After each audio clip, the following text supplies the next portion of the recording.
Amados, que el Señor les bendiga muy ricamente. Nuestro tema hoy, el misterio de su plan. El misterio de su plan. Romanos capítulo 8, versículos 28 hasta el 30. Y sabemos que a los que aman a Dios, todas las cosas les ayudan a bien. Esto es, a los que conforme a su propósito son llamados. Porque a los que antes conoció, también los predestinó para que fuesen hechos conformes a la imagen de su Hijo, para que Él sea el primogénito entre muchos hermanos. Y a los que predestinó, a estos también llamó. Y a los que llamó, a estos también justificó. Y a los que justificó, a estos también glorificó. Y a los que justificó, a estos también glorificó. Mira qué hermoso. Vamos a hablar sobre el misterio del plan de Dios, el misterio del propósito de Dios. ¿Hay propósito en todo lo que sucede? Cuando nos suceden cosas buenas, pensamos que hay propósito de Dios. Cuando hay milagros, cuando las cosas parecen venir bien a nuestro favor, pensamos y decimos que hay propósito de Dios. Pero cuando las cosas devienen para mal circunstancialmente, las cosas se ponen complicadas, en contra de nuestro deseo, de nuestro propósito, de nuestras aspiraciones. ¿Hay propósito de Dios en eso? ¿En lo malo que nos sucede? Porque estamos siempre considerando que hay propósito de Dios cuando nos suceden cosas buenas. Pero cuando nos suceden cosas malas, muchas veces dudamos de que haya propósito de Dios, a que haya plan de Dios en eso. Sin embargo, tenemos que entender que hay una soberanía total de Dios en toda la creación y también en nuestras vidas. Vamos a ver cosas muy interesantes en este día. La primera pregunta que nos haremos es ¿cómo se forma la historia humana? Porque la historia humana son millones y millones y millones de acontecimientos alrededor de nuestro planeta que van ordenándose, concadenándose uno con otro para formar un fluir, un flujo que llamamos la historia. ¿Cómo se forma la historia? ¿Es la historia humana producto de situaciones y acontecimientos casuales, imprevisibles, que no podemos controlar y que suceden simplemente porque suceden? Las cosas van reaccionando una con la otra y la historia es así, como eventos que van chocándose el uno con el otro y nadie sabe hacia dónde va a derivar aquel fluir, aquel flujo, aquel río. Es así la historia humana. Es como un rodado de nieve que comienza en la cima de una montaña y comienza a bajar y no sabes qué va a suceder, cuánta nieve va a involucrar, por dónde va a pasar y qué cosas va a destruir. Es así la historia humana. Es la historia humana como un huracán que se forma en el océano y luego empieza a viajar en dirección a las costas donde están las ciudades y pasará por donde pasará, ¿quién lo sabe? ¿Es así la historia humana? Pues no es así la historia humana. Hay propósito, hay plan, hay plan. Ahora, ¿es la historia humana producto solo de las decisiones humanas? ¿Son los hombres los que hacen y determinan hacia dónde irá la historia? Todas estas son preguntas filosóficas muy importantes, muy interesantes. ¿Tiene Dios control de la historia humana? Entendamos primeramente las fuerzas que componen la historia humana. Primero, las fuerzas de la naturaleza. Si miramos humanamente la historia humana, la historia de los hombres, de las culturas, de los pueblos, vamos a ver que los fenómenos de la naturaleza han sido causal de muchos cambios. Nosotros tenemos hoy día, la arqueología ha descubierto ciudades que fueron abandonadas porque eventos de la naturaleza se produjeron, grandes inundaciones, terremotos y otras situaciones que hicieron que culturas antiguas emigraran de un lugar a otro. Grandes sequías donde se terminó la vegetación en un lugar hicieron que una cultura, que un pueblo, que muchos pueblos emigraran a zonas más fértiles y se establecieran allí y nunca más regresaran a sus lugares de origen.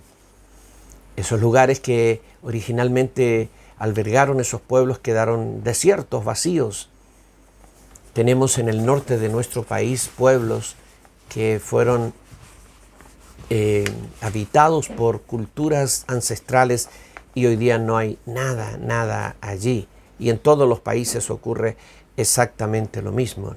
Las fuerzas de la naturaleza humana forjan o empujan a muchas situaciones de la historia, muchas cosas que la historia va forjando, pero a través de, empujada por eventos de la naturaleza. También las decisiones de los gobernantes de las naciones y los pueblos han hecho que la historia se vaya formando de determinada manera. Por ejemplo, cuando los pueblos determinaron ir a la guerra contra otros pueblos, no sabían si ganarían o perderían, y a veces perdieron. Producto de eso, sus territorios son ocupados y hay cambios culturales. Los babilonios, por ejemplo, cuando ganaban sus batallas contra los pueblos, tomaban a las poblaciones, a la gente de un lugar y los trasladaban a otro lugar, y luego de otros lugares traían gente hacia acá. Y todo eso produjo grandes cambios históricos y culturales. Muchas veces los gobernantes, por alcanzar ciertos objetivos, hicieron grandes cambios en las naciones. La tiranía hizo que mucha gente emigrara a otras naciones en busca de libertad o en busca de más oportunidades. Naciones o pueblos dentro de las naciones que han sido perseguidos han emigrado. Hoy día tenemos en el mundo millones, cientos de millones de personas emigrando de naciones que están en guerra o de naciones que están en ciertas situaciones, yendo a países donde pueden ser albergados, donde tengan una mejor vida. Hay grandes migraciones por el factor económico. Cuando una nación cae económicamente y las fuentes de trabajo faltan, la gente sale para ir a otras naciones, allá hacen otra vida, etcétera, etcétera. Decisiones y situaciones sociales y económicas de los pueblos van formando la historia. Muchas veces hubo revoluciones, el pueblo levantándose contra sus gobernantes, y esto generó cambios históricos, políticos, sociales, económicos y culturales. Los individuos también, tomando decisiones propias, hacen que cambien las cosas.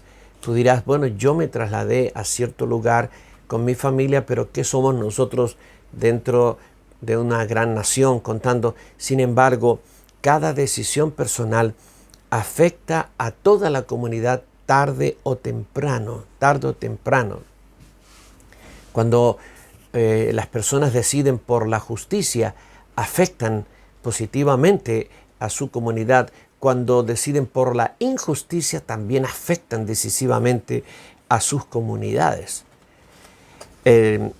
También sabemos que hay grupos de poder ocultos que, por medio del poder del dinero que tienen, y son excesivamente ricos, ellos están de alguna manera tejiendo la historia en muchos lugares poniendo gobernantes, sacando gobernantes, echando a caminar ciertos procesos culturales. Me refiero a los masones, Illuminati, grupos de poder, ¿no es cierto?, poder económico, poder político. Todos estos son forjadores de la historia, pero tras bambalinas está el enemigo obrando, el diablo y su ejército, los poderes de las tinieblas, incitando, tentando, dominando a niveles gubernamentales, a niveles comunales, a niveles de las familias, etcétera, etcétera. Pero hablando después de todo esto, de la forma en que las decisiones humanas afectan la historia y el poder de las tinieblas influyendo sobre los hombres, cómo afecta la historia, pero más allá de eso está Dios. Más allá de eso estará la soberanía y el plan de Dios. Tenemos que afirmar que Dios conduce la historia humana hacia su perfecto plan. Hay un plan final. Hay un plan final. Nosotros tenemos que ver que Dios tiene control de la historia. En el libro de Salmos, capítulo 105, 16, trajo hambre sobre la tierra, quebrantó todo sustento de pan, envió un varón delante de ellos, a José, que fue vendido por siervo. Afligieron sus pies con grillos, en cárcel fue puesta su persona, hasta la hora que se cumplió su palabra. El dicho de Jehová lo probó, envió el rey y le soltó, el Señor de los pueblos, y le dejó ir libre. Lo puso por señor de su casa y por gobernador de todas sus posesiones, para que reprimiera a sus grandes como él quisiese y a sus ancianos enseñara sabiduría. Después entró Israel en Egipto y Jacob moró en la tierra de Cam. Esta es la historia de Israel. Dios traería una sequía sobre la tierra y José sería enviado como el que prepararía todo para la salvación de Israel, de Jacob y su familia. Si tú miras la historia personal de José, Dios le da sueños y José los cuenta, y esos sueños le traen muchísimos problemas. Llega a ser odiado por sus hermanos por causa del amor de su padre, es vendido como esclavo y llega a Egipto, pasa muchas peripecias, está en la cárcel, allí interpreta el sueño de uno de los funcionarios del faraón. Más tarde este hombre se acuerda en la presencia del faraón que José ha interpretado sus sueños, porque el faraón tiene un sueño que nadie puede interpretar, y de esa forma José llega a la corte del faraón, interpreta el sueño del faraón y le aconseja cómo prepararse para la sequía que viene y para la gran hambre que vendrá sobre la tierra. José es puesto como ministro de Economía de la tierra de Egipto, del imperio del imperio del faraón. Pero todo esto tenía un plan detrás. Ese Dios provocó, hizo que las cosas fueran sucediendo, porque el plan era salvar a Israel, y no solamente salvar al pueblo de Israel, sino traerlo a Egipto, para que Israel creciera en Egipto y se hiciera grande, a pesar de que estuvo bajo opresión. Pero esa opresión de los egipcios también tenía una razón, y era para que Israel no se contaminara con la idolatría de Egipto y su fe en Dios permaneciera pura bajo la opresión. Finalmente Dios enviaría un Salvador que sacaría a Israel de Egipto y lo llevaría a la tierra prometida, y entonces Israel sería una nación fuerte y robusta. Todo esto estaba en el plan del Señor. También tu historia personal está en el plan del Señor, y muchos acontecimientos, muchas cosas que te han sucedido o me han sucedido que no son gratas, pero que llegaron a ser parte y empujaron asuntos de Dios sobre nuestra vida, han sido parte de la soberanía de Dios. Alabemos a Dios porque hay un plan detrás de todo lo que nos sucede. Nada es casual. Hay un plan en lo bueno y hay un plan en lo malo que nos sucede. Al final todo es para bien. A los que aman a Dios, todas las cosas les ayudan a bien.